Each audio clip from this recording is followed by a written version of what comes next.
Так, добре, починаємо. Всім привіт ще раз. Мене звати Олег.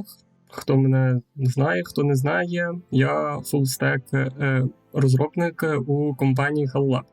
І сьогодні я вам буду розказувати про штучний інтелект, що це, де застосовується, багато іншого. Буду, так сказати, його такі секретні місця вам розказувати, розгадувати загадку штучного інтелекту. У деяких моментах зачіпимо інформацію поверхнево, десь чуть глибше. Отже, почнемо. Отже, штучний інтелект.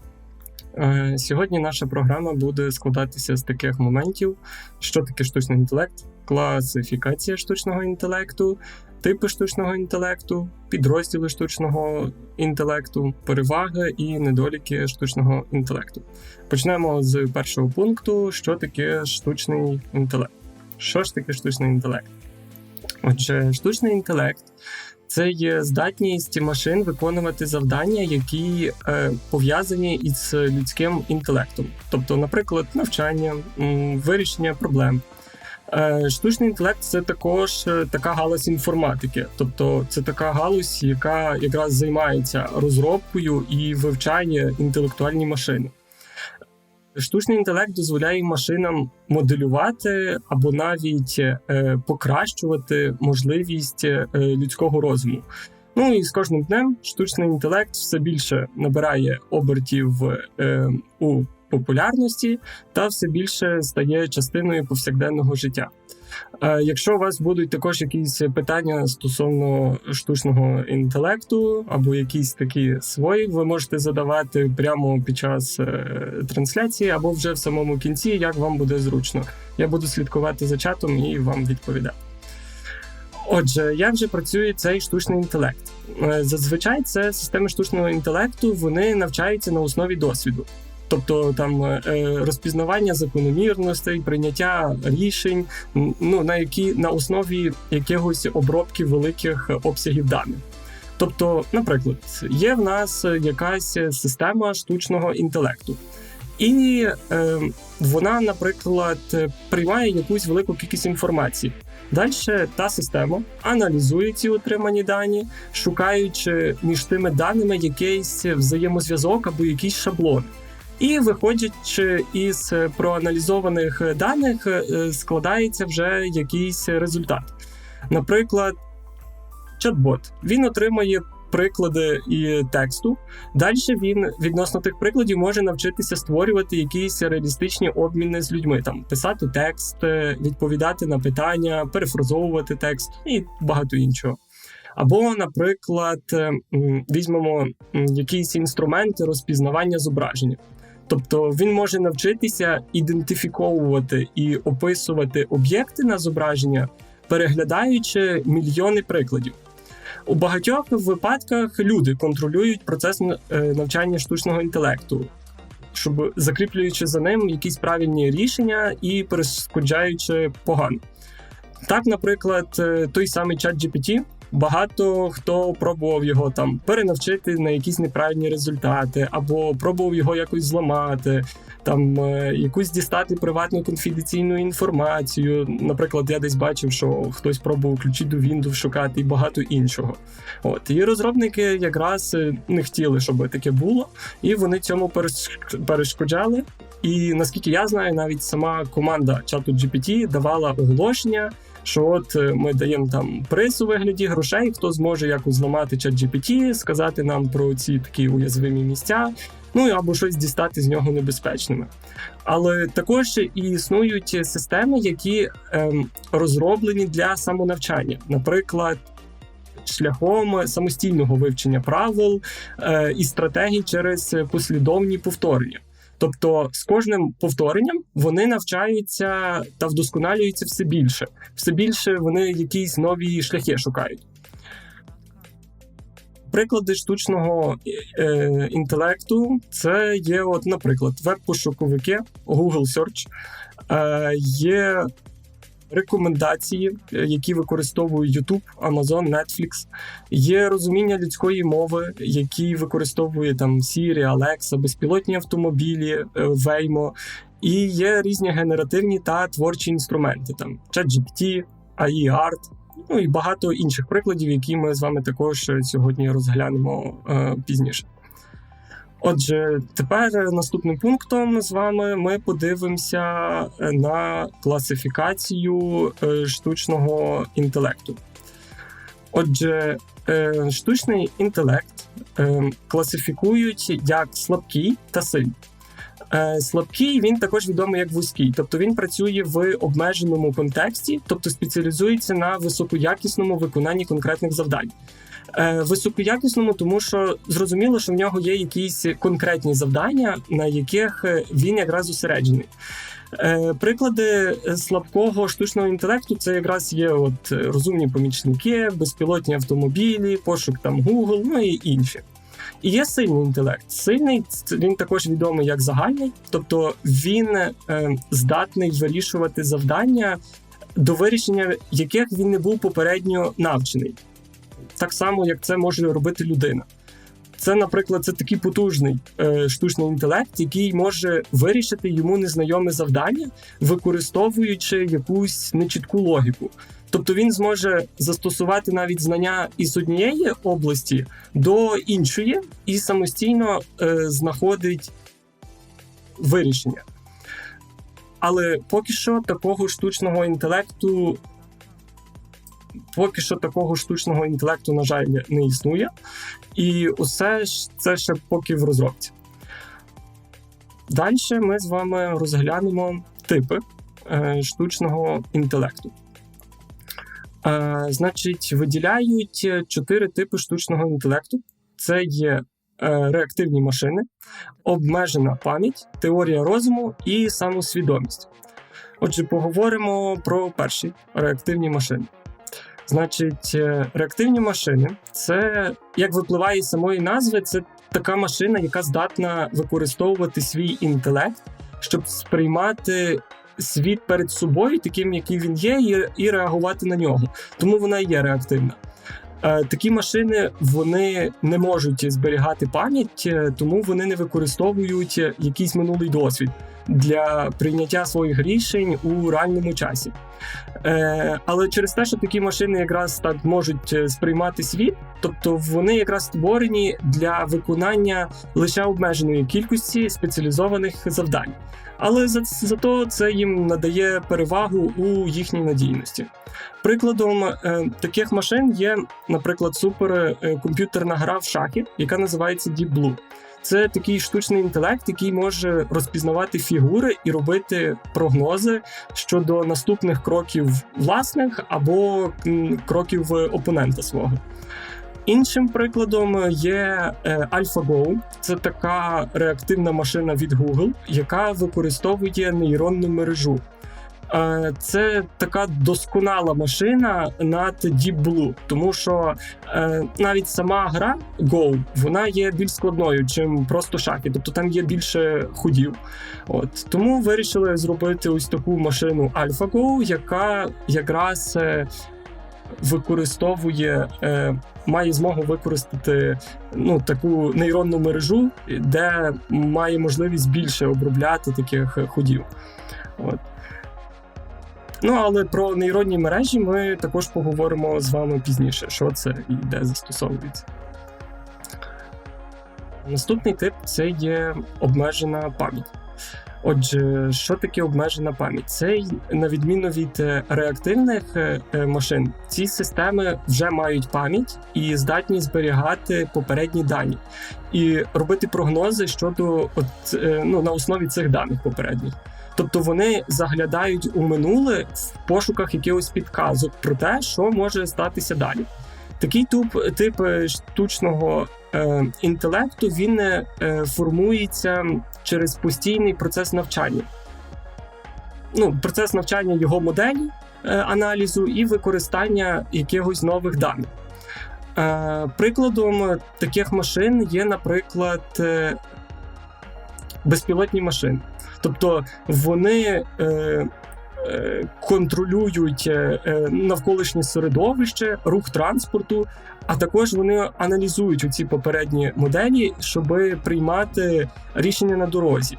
І автомобілі якраз навчаються на минулому досвіді та поведінці, щоб передбачити от такі майбутні результати. Наступний тип – це є теорія розуму. Сам термін теорія розуму – це термін, який взятий із психології. І він означає думки та емоції людини, які впливають на її поведінку. Ну і виходячи з цього, можна зробити висновок, що такий тип штучного інтелекту зможе визначати людські наміри і передбачати поведінку. Тобто, по суті, машини мали б бути здатними сприймати і обробляти такі психологічні концепції, як, наприклад, розум, емоції під час прийняття рішень, ну і інші.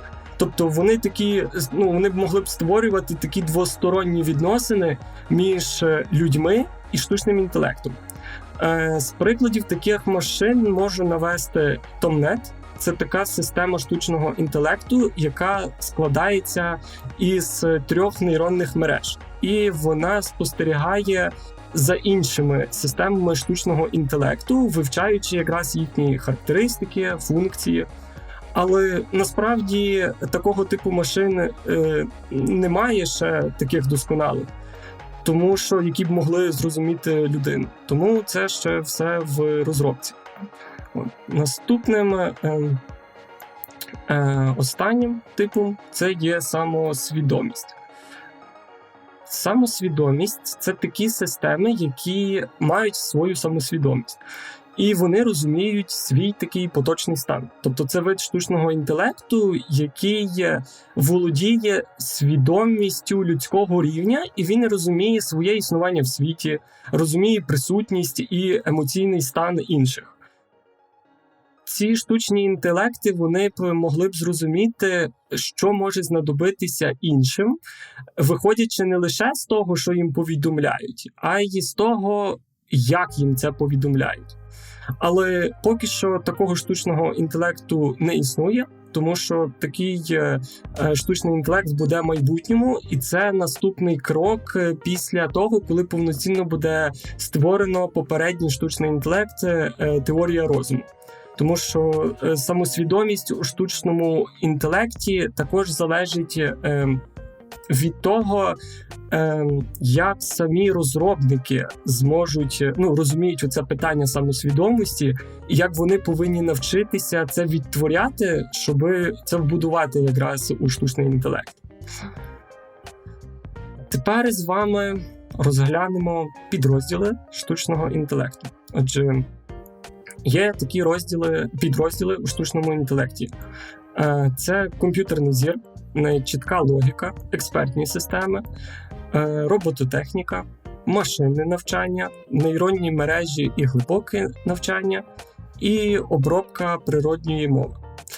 Почнемо із першого підрозділу – комп'ютерний зір. Отже, комп'ютерний зір. Комп'ютерний зір – це такий підрозділ штучного інтелекту, який зосереджений на розробку методів, які допомагають комп'ютерам бачити і розуміти цифрові зображення і відео. Застосовуючи такі моделі машинного навчання до зображень, наприклад, то комп'ютери можуть якраз ідентифікувати об'єкти, людей, обличчя, будь-що інше. Згорткові нейронні мережі розбивають якраз зображення на пікселі. І вони аналізують ці пікселі та призначають їм такі теги або мітки. І вони дозволяють комп'ютерам якраз розпізнати і розрізняти ці зображення. Комп'ютерний зір застосовується в таких галузях, як відстеження об'єктів, наприклад, стеження за якимось там виявленими об'єктами, класифікація зображень, тобто зображення класифікуються і точно прогнозуються його належність до якогось певного класу. Розпізнавання обличчя, тобто, наприклад, розблокування обличчя на смартфонах, воно розблоковує пристрої шляхом відображення і зіставлення рис обличчя. От, наприклад, тут на гіфці видно, як штучний інтелект виділяє машини і світлофори людей, і він визначає їхній тип, чи це машина, чи це людина, чи це світлофор. Наступний підрозділ штучного інтелекту – це є нечітка логіка. Це є підрозділ штучного інтелекту, який допомагає вирішити проблеми чи твердження, які можуть бути істинними або хибними. Це така техніка, яка якраз імітує прийняття рішень людиною, розглядаючи можливість між так або ні. Тобто, простіше кажучи, це якийсь метод, який вимірює ступінь правильності гіпотези. Але нечітка логіка, вона насправді ще працює як із діапазоном значень і відносно них робить якісь рішення. Наприклад, можна задати якусь температуру не тільки як гаряче і холодне, а можна задати як діапазон. Тобто це, наприклад, дуже холодно, холодно, тепло, дуже тепло і жарко. Тобто в нас є такий діапазон температур. Тобто воно розуміє таку ступінь істинності якраз в діапазоні від 0 до 1. Наприклад, якщо температура дорівнює 35 градусів, то ступінь істинності дуже гаряче може бути 0,9. Трохи гарячіше може бути 0,7. Дуже гаряче може вже бути 0,2. Архітектура самої нечіткої логіки складається з 4 частин. Це є база правил, перша частина, тобто вона має всі правила і умови. Там if, then, тобто якщо, тоді щось. Другий – це є фазифікація. Воно допомагає конвертувати вхідні дані або якісь чіткі числа на нечіткі набори. Тобто ви можете виміряти якісь чіткі дані датчиками і передати їх у систему керування для якоїсь подальшої обробки. Третій – це є механізм висновків, тобто це механізм, який воно визначає ступінь відповідності між правилами та нечіткими вхідними даними. І останній – це є дефазифікація, тобто перетворює нечіткі набори в чіткі вже значення. І нечітка логіка, вона застосовується у різних середовищах, наприклад, в аерокосмічній галузі для контролю висоти, використовується, наприклад, також на підприємствах, у медицині, контролює також швидкість і трафік в автомобільних системах та і багато іншого. На гіфці, наприклад, ми можемо побачити застосування нечіткої логіки, тобто користувач керує гоночною лінією за допомогою клавіші зі стрілками, а система отримує якраз вхідні дані від відстані автомобіля до лінії та горизонтальної швидкості. І автомобіль переміщується якраз шляхом додавання вихідного значення величини повороту до його поточної горизонтальної швидкості. Ось. Тепер наступний підрозділ – це є експертні системи. Отже, що таке експертна система? Експертна система – це така програма, що спеціалізується на виконанні окремого завдання як людина-експерт. Тобто ці системи в основному розроблені для вирішення складних проблем і здатністю приймати рішення як у людини. Продуктивністю такої системи вона базується на тому, на знаннях експерта, які зберігаються в його базі знань. Тобто, чим більше знань зберігається, тим більше ця система покращує свою продуктивність. Експертні системи використовуються для управління інформацією, виявлення вірусів, аналізу кредитів і багато іншого. Наприклад, тут на картинці ми можемо побачити, як з одної сторони є користувач, з іншої сторони є експерт. І ми бачимо, як експерт надає якусь інформацію, користувач запитує інформацію в системи, ну і інформація вже виходячи із запиту користувача і знань, які надав експерт, робить якийсь результат і віддає цей результат користувачу. Ось так працюють експертні системи. Наступний вид – це є робототехніка. Роботи – це і запрограмовані машини, які здатні автоматично виконувати складні задачі. Роботами можна керувати за допомогою зовнішніх пристроїв або вбудованих якихось власних систем керування. Вони допомагають людям автоматизувати важкі і повторювані завдання. Також, наприклад, вивчати космос. От, наприклад, такі компанії великі, як НАСА, використовують. Є роботи-гуманоїди, як Софія. Вона працює за допомогою поєднання штучного інтелекту і нейронних мереж. Тобто вона розпізнає людські обличчя і розуміє емоції та жести. І навіть може взаємодіяти з людьми. Робототехніка знаходить застосування в різних галузях, наприклад, там виробництво, медицина, роздрібну торгівлю і інші сфери. Також, напевно, я думаю, всі бачили там десь, як Amazon використовує роботи, там, які їздять так по складі, їх там дуже багато, бо в них там дуже багато теж продуктів. І там в них так багато роботів їздить і мають якийсь там товар, виконують якусь таку роботу, що щось переміщують і так далі. Так, наступний підрозділ, який ми розглянемо штучного інтелекту, це є машинне навчання. Отже, це є такий найбільш вимогливий підрозділ штучного інтелекту, який дозволяє машинам навчатися на основі даних і алгоритмів. Машинне навчання покращує продуктивність, використовуючи минулий досвід, і може приймати рішення без спеціального програмування. Машинне навчання включає в собі збір інформації і розробку логічних моделей для здійснення якихось прогнозів у майбутньому. Тобто, чим більший обсяг даних, тим краща та точніша буде модель. Алгоритми машинного навчання діляться на 3 типи. Є контрольоване навчання, неконтрольоване навчання і навчання з підкріпленням. Контрольоване навчання – це є алгоритм, який навчається на основі попередньо розмічених даних. Тобто, де кожен приклад має якісь вхідні дані і має відповідні мітки. Тобто, дали якийсь там цей об'єкт і позначено, що от це є такий тут об'єкт. Є неконтрольоване навчання, де машини навчаються з даними без міток, а модель витягує інформацію з вхідних даних для ідентифікації функцій і шаблонів, щоб вона якраз могла генерувати якийсь результат. І є навчання з підкріпленням. Тобто це коли машини навчаються методом проб і помилок. Тобто вони, використовуючи якийсь зворотній зв'язок для формування дій. Тобто вони якраз за рахунок проб якраз і навчаються.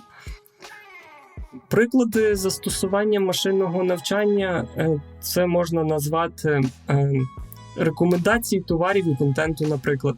Тобто, використовуючи моделі машинного навчання, веб-сайти можуть відстежувати вашу поведінку на основі ваших моделей веб-перегляду, якихось попередніх покупок, історії там кошика для покупок і так далі.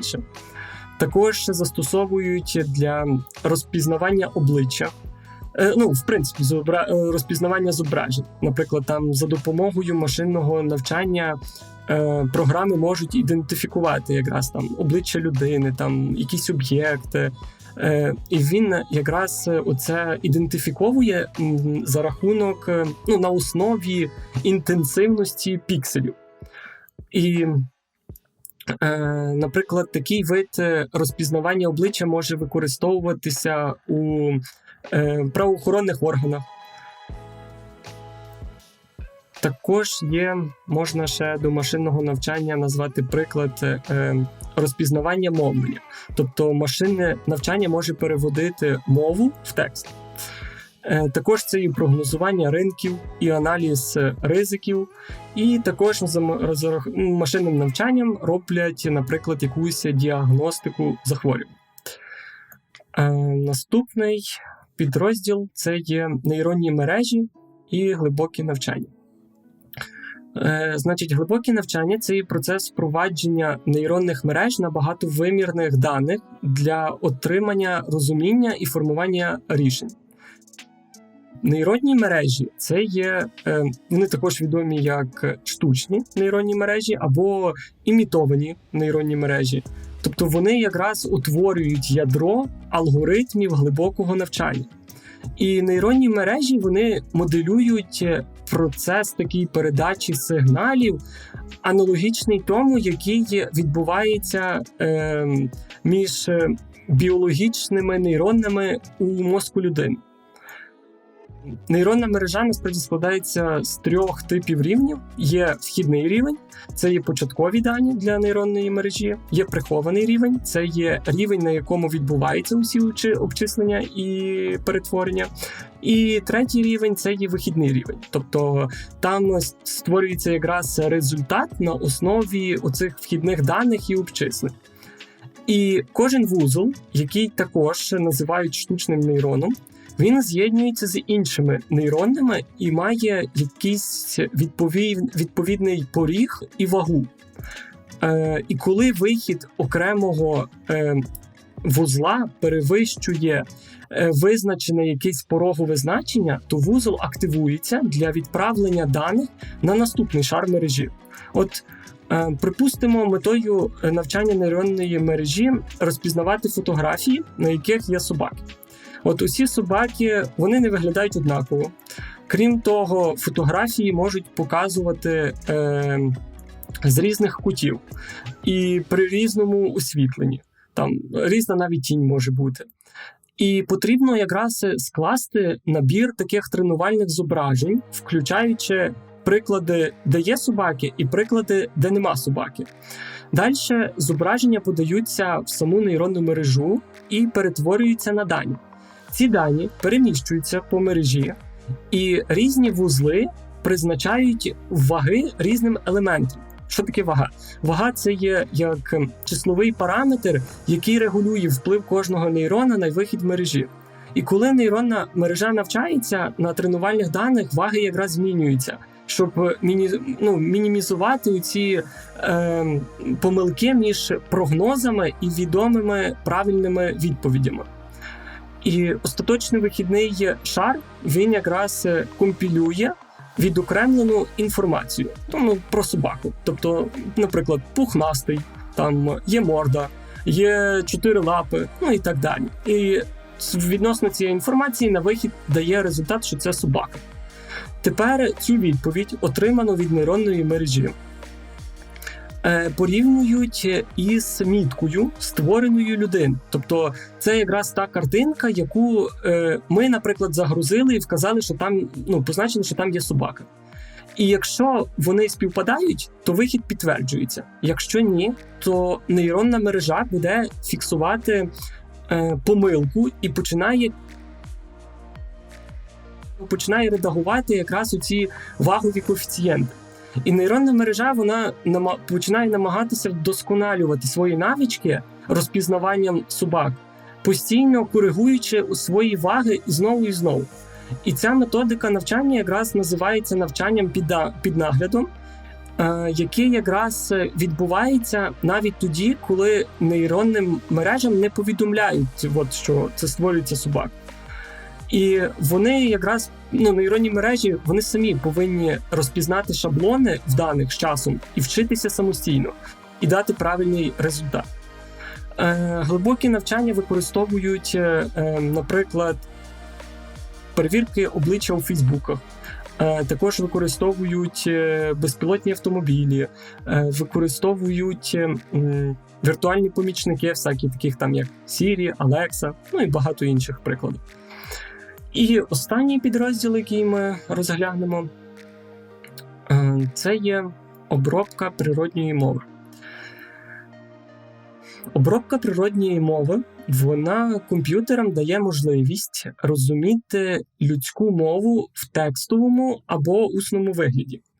І використовуючи машинне навчання, лінгвістику, моделі глибокого навчання, комп'ютери якраз можуть аналізувати людську мову в текстовому або голосовому вигляді для розуміння якогось повного контексту, намірів, емоцій.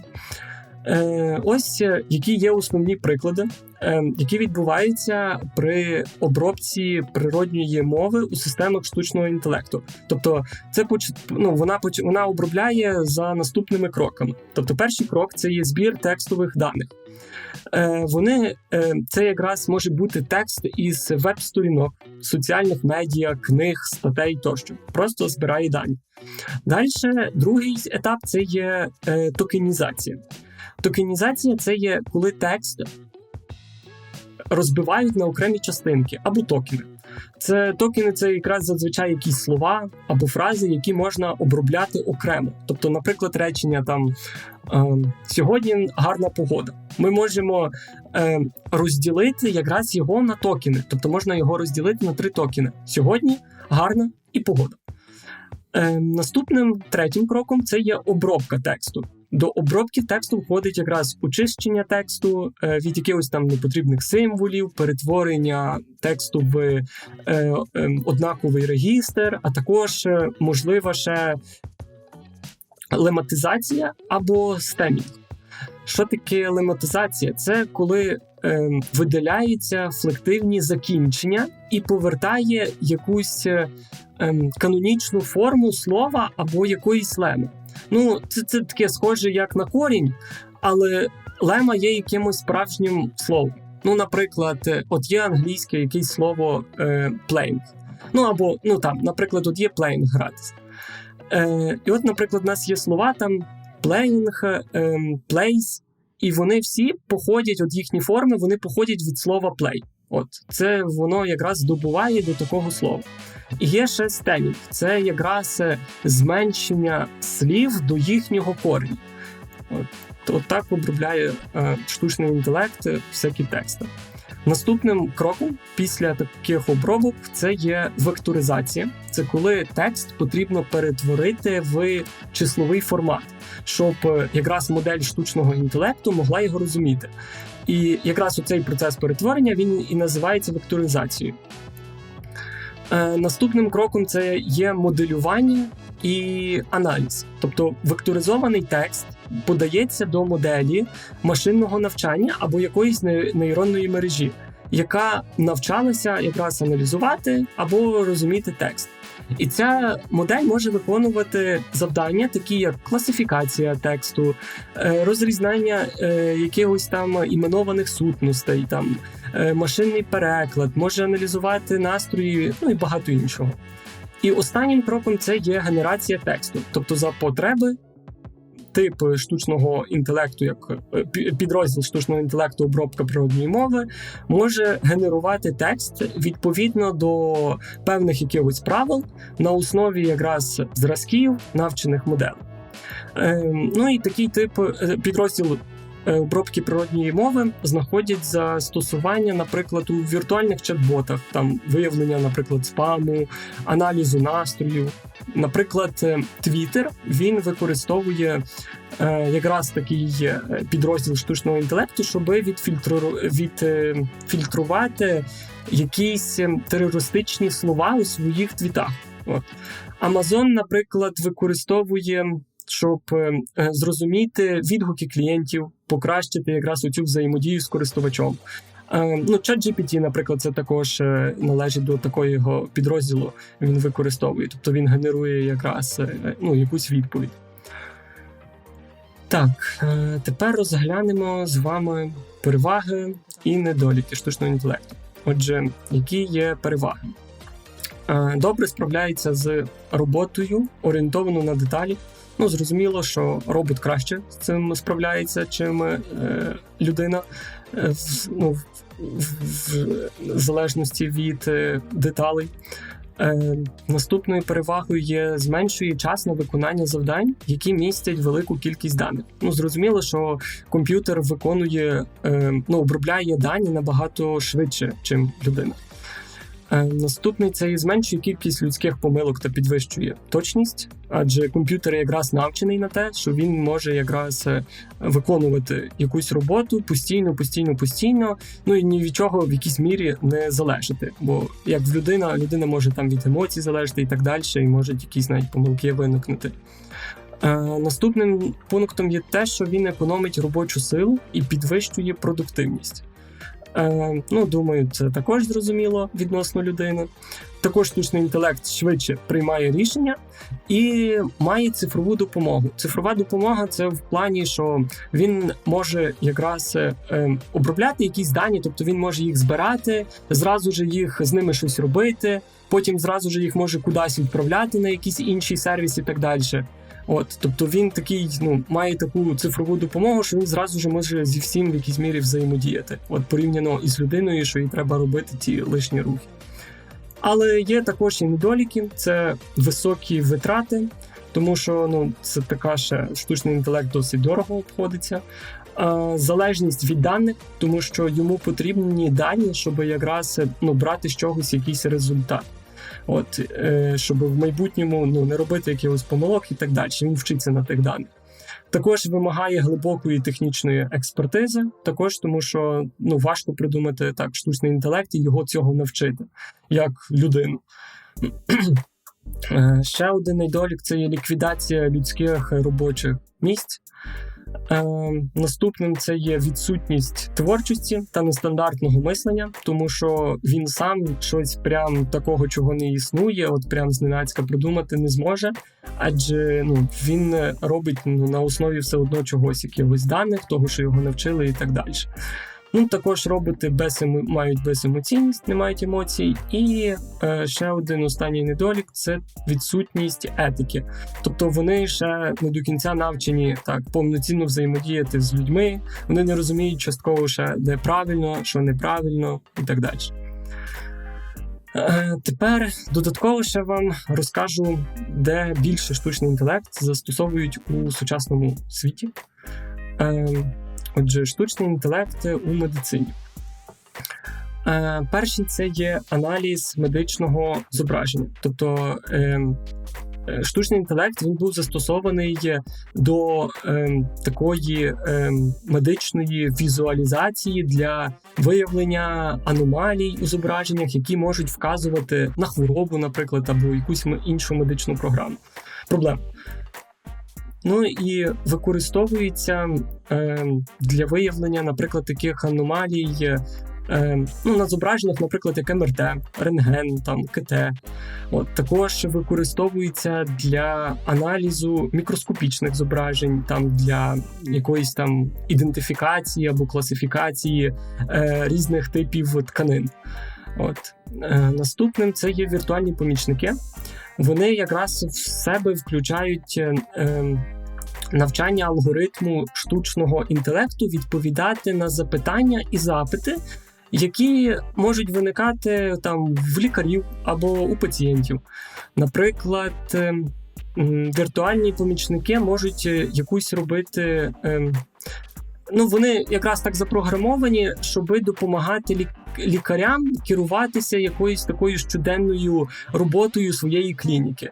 Тобто це може бути як планування якихось зустрічей, наприклад, або ведення якихось записів, навіть може бути якісь спілкування з пацієнтами.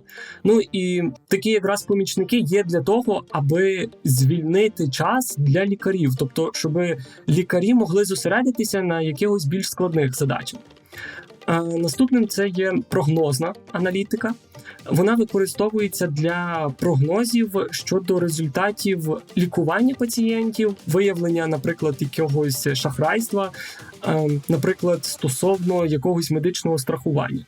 Тобто під час аналізу даних вони можуть ідентифікувати конкретні профілі на основі якраз таких речей, як вік, місце знаходження людини, історія хвороби. Наступним це є чат-боти. На відміну якраз від віртуальних помічників, чат-боти можуть іноді, вони описуються як розмовні агенти, можна їх так назвати. Тобто вони мають здатність відповідати такою природною мовою. Тобто вони відповідають на питання і можуть допомагати якраз пацієнтам ще керуватись якимось там планом медичного обслуговування, ліками там.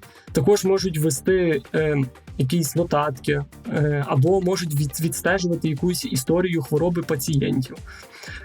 Наступним це є діагностика та лікування. Думаю, тут все зрозуміло. Далі виявлення ліків. За рахунок того, що от якраз штучний інтелект може переглядати великі обсяги даних і їх обробляти. Наприклад, на якісь медичні там на дослідження, генетичну інформацію, там записи про стан здоров'я.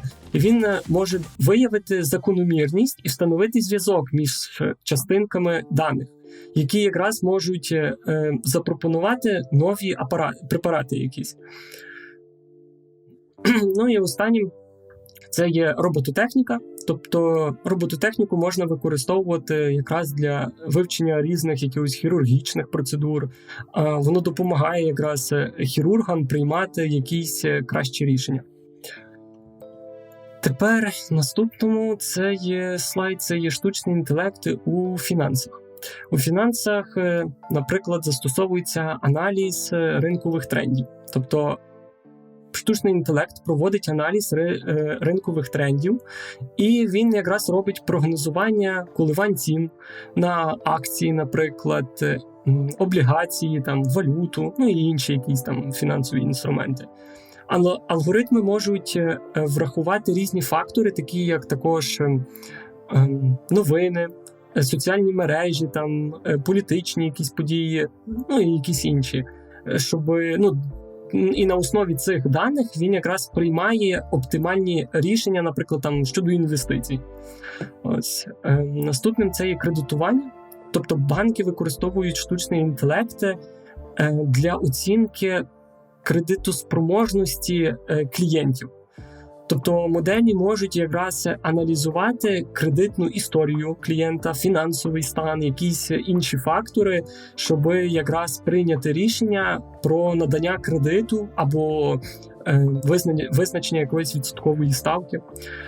Виявлення шахрайства є наступним пунктом. Тобто штучний інтелект допомагає фінансовим установам виявляти якісь підозрілі транзакції або шахрайство якісь. Тобто вони якраз аналізують платіжні дані, дії клієнтів, якісь інші параметри там для виявлення якихось незвичайних або якихось аномальних там активностей. Наступним це є обслуговування клієнтів. Штучний інтелект якраз може, наприклад, отримувати запити через чат-бота якогось або додаток для розпізнавання там голосу. І воно якраз допомагає рекомендувати продукти клієнтам або там керувати грошима. Наступним це є інвестування. Інвестування, наприклад, також штучний інтелект в цьому застосовують. Наприклад, є така компанія інвестування, Robinhood називається. Це такий, вони мають популярний трейдинговий додаток, який використовує штучний інтелект, щоб виділитися серед конкурентів, і вони і рекомендувати якраз якісь можливості для інвестування, але на основі таких факторів, там як рівень ризику або там історія стилю якогось інвестування. Ось. І останнім це є оптимізація операцій. Тобто штучний інтелект якраз оптимізовує якісь операції, тобто він якраз може і замінювати людині якусь ручну роботу, наприклад, там обробка документів, розрахунок податків, там контроль запасів, там якісь і інші якісь процеси, які якраз потребують такого ручного втручання. Наступно це є штучний інтелект у транспорті та логістиці. У транспорті та логістиці це є оптимізація маршруту. Тобто штучний інтелект якраз допомагає розробляти такі оптимальні маршрути для транспортних засобів, щоб можна було зекономити там витрати на пальне, і час в дорозі, щоб зекономити. Він також враховує там різні фактори, там, наприклад, як трафік, погодні умови, там стан доріг, і багато іншого. І на основі цих факторів він вибирає найкращий маршрут. Наступним пунктом це є управління запасами. Тобто штучний інтелект використовується для автоматичного управління запасами, допомагаючи якраз компаніям забезпечувати наявність товарів у потрібний час і у необхідній кількості, що якраз дозволяє зменшувати витрати на зберігання або на якусь там недостачу товарів. Планування доставок. Штучний інтелект якраз допомагають планувати доставки товарів і послуг, враховуючи також якісь терміни, обсяги, місця, і інші якісь параметри. І це якраз сприяє підвищенню швидкості та точності доставки. Наступним це є відстеження транспортних засобів. Тобто логістичні компанії можуть розміщувати такі спеціальні датчики, які на кожному, вони на кожному встановлюють собі на кожний транспортний засіб, і якраз завжди система залишається такою синхронізованою, тобто відслідковують якраз транспортний засіб. Екологічна дотриманість. В цьому випадку штучний інтелект використовується для зменшення викидів, покращує, наприклад, якусь екологічну дотриманість транспортних засобів, включаючи, наприклад, оптимізацію споживання пального, наприклад. Далі прогнозування попиту.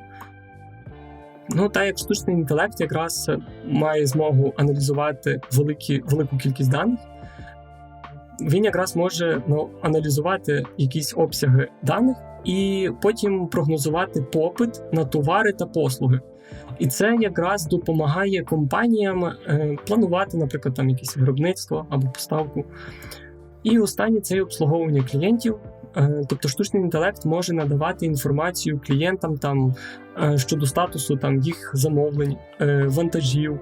І це якраз покращує таку якість обслуговування і сприяє задоволенню клієнтів. Наступним це є штучний інтелект у сфері безпеки. Штучний інтелект у сфері безпеки, наприклад, безпека дорожнього руху. Наприклад, у камерах використовується такий штучний інтелект, тобто фіксують якісь різні дорожні порушення. Наприклад, водій без ременя їде, або якась їзда без шолома, ідентифікація номерного знаку того транспортного засобу і так далі. Далі розслідування після пригод. Тобто це розслідування якогось, наприклад, злочину, зафіксованого, наприклад, десь на камеру. І використовуючи потім це навіть відео чи з камери, є визначення, можна визначити модель транспорту, можна скласти обличчя у 3D, також він має змогу вирізати якийсь шум або збільшувати різкість у відео і так далі. Тобто допомагає в такому розслідуванні. Право застосування. Це пошук та аналіз, наприклад, доказів у справі якихось, це аналіз, наприклад, судових якихось рішень. Також право застосування використовують для розпізнавання обличчя, тобто для ідентифікації людини. Це якраз дозволяє поліції знайти швидше якусь людину в якомусь місці чи ще десь, якщо її десь зафіксувало. Кібербезпека. Зрозуміло, що кібербезпека – це є захист даних. Наприклад, ті самі антивіруси, вони використовують штучний інтелект, щоб якраз вишукувати нові віруси, якраз запобігати такому вторгненню у систему. Пожежна безпека.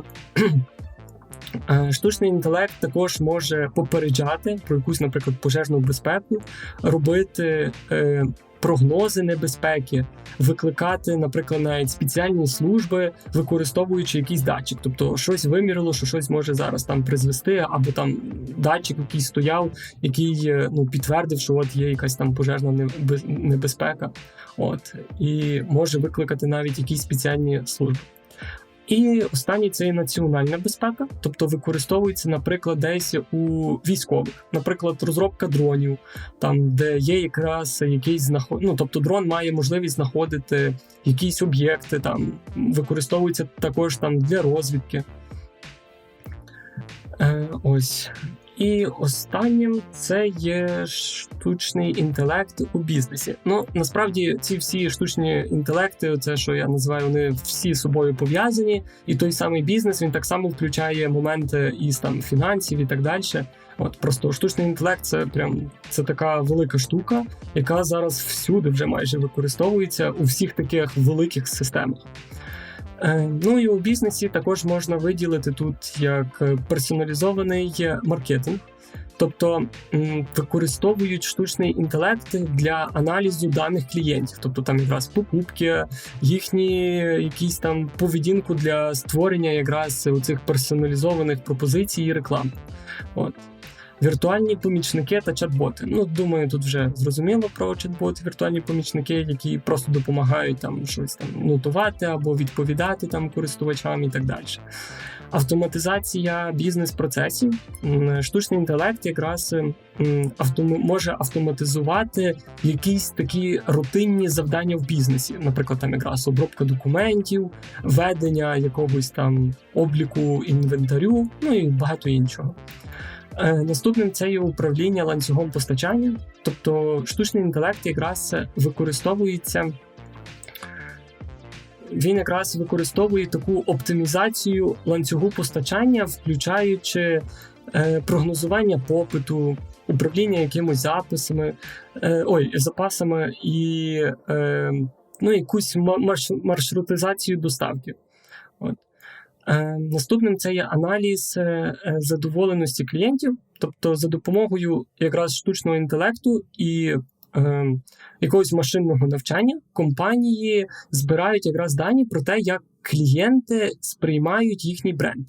Це може якраз включати використання штучного інтелекту там для сканування публікацій, там у соціальних мережах, там якісь там огляди, ще якісь там чи статті, чи рейтинги. Може там навіть з якихось опитувань, там відгуків. Він збирає на основі цього всю інформацію і якраз робить якийсь аналіз і видає результат. Аналіз ринку та кандидатів. Штучний інтелект також використовують для аналізу великих обсягів даних про ринок, конкурентів, споживачів, наприклад, для прийняття рішень щодо стратегії бізнесу, також для розбору такого кандидатів. Тобто воно може, наприклад, там аналізувати резюме кандидатів, відбирати там найкращих кандидатів і так далі. Наступним це є оцінка ризиків і безпеки. Штучний інтелект якраз використовується для виявлення потенційних ризиків та загроз для бізнесу, і він розробляє стратегії якраз мінімізації цих бізнесів. Тобто якраз це використовують для того, щоб чим поменше було таких ризиків і щоб було безпечно в бізнесі. Тобто штучним інтелектом якраз можна такі прогнози собі робити, шукати уязвимі якісь місця, там прорахунки чи ще щось. І останнє – це є генерація контенту. Тобто штучний інтелект може автоматично створювати якийсь контент, там статті писати, робити якісь звіти або навіть відео тепер. Також, наприклад, можу ще назвати, штучний інтелект, наприклад, у сфері IT. Тобто, наприклад, для девелоперів він може автоматично тестувати програмне забезпечення. Тобто він сам може запускати якісь тести свої і виявляти помилки, проблеми і так далі. Може також по оптимізації коду, тобто допомагає людям якось краще код зробити, виправити ще якісь помилки, зробити код кращим, щоб була підвищена така продуктивність для того бізнесу. Також це може бути розробка якихось великих даних, там як Big Data. Тобто штучний інтелект має змогу якраз обробляти таку велику кількість даних, аналізувати їх, робити на основі них якісь прогнози. Ще штучний інтелект в IT можуть використовувати наприклад, для керування мереж. Тобто він може такий моніторинг мати для управління мереж, може виявляти якісь там інциденти, може також якусь забезпечувати безпеку і так далі. Також в IT можуть девелопери навіть використовувати десь комп'ютерне таке розпізнавання зорове, тобто що десь використовується для розпізнавання якихось об'єктів на фотографії там, чи відео. Там. Також в IT кібербезпека, зрозуміло, щоб захистити якраз дані, знайти якісь загрози або аналізувати знайти якусь потенційну загрозу в програмному якомусь забезпеченні. Ось. Я навіть, до речі, в IT десь бачив, що навіть рекрутери деякі мали систему в компанії розроблену, де якраз можна, в них там штучний інтелект проводить такий аналіз. Тобто він там може аналізувати різне резюме, якраз відсіювати якихось кандидатів, вибирати якихось кращих на основі їхніх скілів і так далі. Також для компанії використовують штучний інтелект, для якогось менеджменту, або, наприклад, хтось хоче дізнатися для якогось аналізу, тобто наскільки була цього місяця продуктивна ця компанія. Також, наприклад, може такі покращують в IT навіть для рекрутерів. Може штучний інтелект автоматизовувати таку ручну навіть роботу. Навіть можна якісь настрої ніби в людей в компанії. Наприклад, штучний інтелект може навіть якийсь час від часу проводити в компанії опитування. І стосовно тих результатів якраз робити якийсь аналіз, що в компанії твориться, чи як в людей настрій в компанії і так далі. В принципі, в мене все про штучний інтелект. Якщо у вас є якісь питання, задавайте. Надіюся, я вам зміг багато чого донести про штучний інтелект і розкрити цю таку загадку штучного інтелекту, де це застосовується, що це таке. Ось. Насправді можна було б і ще інформації, бо штучний інтелект – це така велика штука. Я і так старався максимально вам це все викласти, тому що за один стрім це, на жаль, не провести. Але думаю, що багато чого вам доніс. І якщо є запитання, задавайте. Тоді, якщо більше нікого питань немає, тоді все. Дякую всім за увагу, дякую всім, хто був на стрімі. Бажаю вам гарного дня. До зустрічі!